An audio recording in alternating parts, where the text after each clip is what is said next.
God bless all you truckers down there. Pulling hard for you guys, man. Oh gosh, you're a true inspiration to the world. So this is stuff I've been looking into, and I am fascinated by the Swords Joros in a way that he's a terrible man, and but what fascinates me about this man is his ability to sort of like still be alive from all the problems that he's caused in the world. So wow, interesting feller. How this man actually operates and his brain works is quite strange. I don't know if he's just crazy or if he just doesn't care.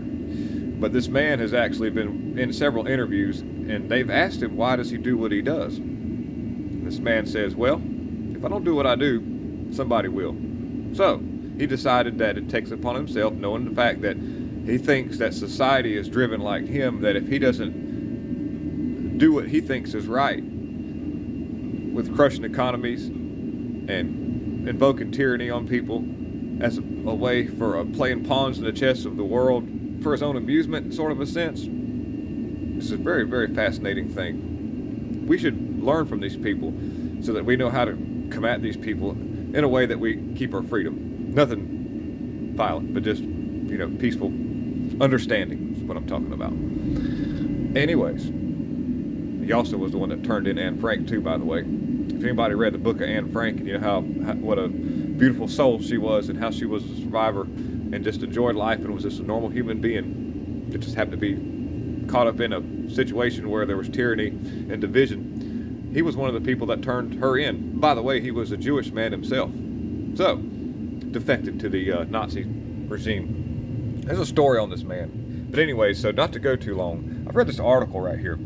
Canada's Deputy Prime Minister Chrystia Freeland's grandfather, he was a Nazi, and she admires the Swords Joros. George Soros. Anyways, it's no surprise she's labeling freedom-loving Canadians and terrorists.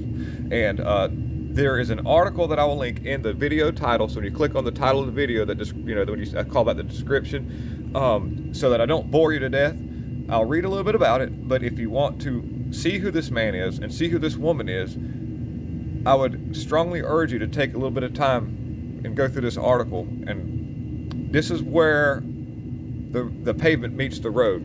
We've got the Bidens, we've got all the people that are doing what they're doing, but these people don't think for themselves. What they're being done is they're being driven by outside forces. It's not who we are up against, it's what we are up against. So please check this article out. Let me read a little bit about it right quick. The Trudeau regime is being led by, and I'm going to read the best I can for my terrible reading skills, so forgive me, okay? The Trudeau regime is being led by Trudeau and by the granddaughter of a high-level Nazi under Hitler. Chrystia Freeland's family has Nazi connections. Her grandfather was a high-level Nazi who was being sought after the war by Polish authorities. And this Chrystia